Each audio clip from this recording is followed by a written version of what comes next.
Et bien bonjour à tous et à toutes, c'est Warhammer Gamer et donc aujourd'hui on se retrouve pour la review du steelbook de Fury. Donc voici l'avant du steelbook, donc on peut observer écrit ici, attendez, je me débrouille, écrit ici Brad Pitt, on peut observer Brad Pitt en premier plan, donc l'affiche du film avec écrit Fury. Sur la tranche du steelbook nous pouvons voir écrit Fury avec le petit logo Blu-ray-Disc et ici Sony...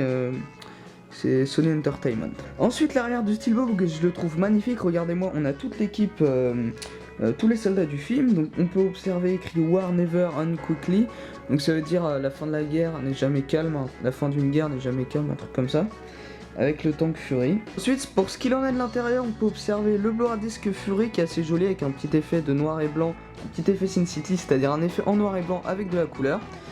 Et on va passer directement à l'artwork interne. Ensuite pour ce qu'il en est de l'artwork interne, on aurait pu faire quelque chose de mieux, mais ça reste tout de même sympathique, hein. Je sais pas si vous voyez bien, mais on peut observer un char ainsi qu'un soldat qui se lève. Donc ceux qui ont vu le film se souviendront de cette scène. Voilà, donc tout comme la dernière review que j'ai faite de Steelbook, et bien je vais passer au contenu.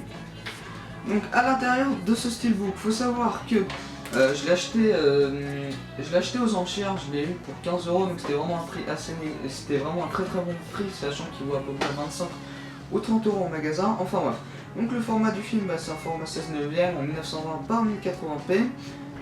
Au niveau des langues, on a français, anglais, on a russe, ukrainien, et c'est tout. C'est déjà pas mal. En interactivité, on peut avoir l'anglais. Et pour les sous-titres, nous avons du français, de l'anglais pour sourds et malentendants, de l'arabe, du danois, du finnois, du grec, du hindi, de l'islandais, du néerlandais, du norvégien, du portugais, du russe et du suédois. Bon après je pense pas que ça va être très utile, sauf si vous aimez bien voir les films dans une autre langue. Ensuite, faut savoir que le film est compatible avec les télé 4K, vu qu'il y a marqué Blu-ray masterisé en 4K. Donc au niveau du bonus, je crois qu'on a plus de 50 minutes de scènes additionnelles et inédites. On a le journal de combat du réalisateur, les soldats blindés, les vrais hommes dans les Sherman, mater la bête, comment conduire, tirer et bombarder dans un blindé de 30 tonnes et la photothèque. Donc voilà, donc des bonus assez simplistes, ils auraient pu nous mettre un petit peu plus, mais voilà. Donc voilà, donc ce steelbook s'en sort avec la note de, je vais lui mettre la note de, allez, 17 sur 20 parce que c'est vraiment un steelbook très sympathique, mais j'ai déjà vu mieux.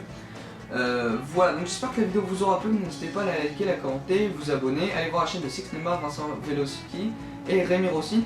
Donc je tiens à faire une précision, les vidéos review ou preview maintenant se dérouleront le vendredi. Alors moi je vous dis à plus.